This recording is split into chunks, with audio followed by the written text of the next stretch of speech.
vaovao fandrenava kosa amin'ny tontolon'ny fitrandrana na dia mbola miady mafy amin'ny fanoherana ny fitrandrany sinoa ao amin'ny commune Somamanana aza ny ponina ao amin'ity commune ity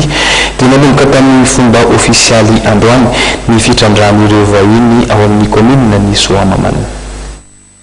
Nanomboka tamin'ny fomba ofisialy androany sy ny fitrandrana volamena taon'ny Ziozinga Minisanga ao Somamanana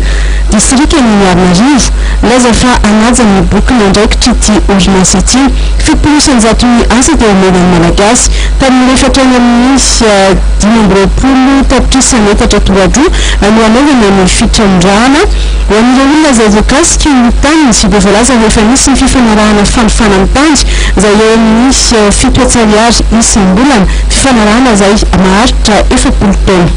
Ny tompony tany tomboka efa navitana contrat de bail rehefa ireo daholo ny ankamaroany efa saiky tonga eto daholo izy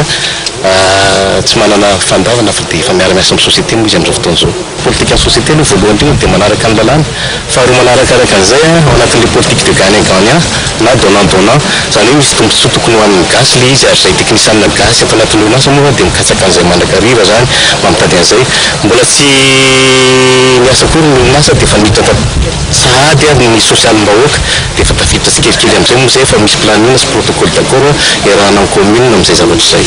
Ao anatin'ny dingan'ny fanamboarana ireo fotodrafitrasa ilaina ny fitrandrana izany volamena izany amin'izao fotoana ity orinasa sinoa ity araka ny fanazavana ny meny ny beny tanàna. Dia tamin'ny 2006 izay 2007 dia nisy l'autorisation na type era fahazon-dalana zahoana mitrandraka ny société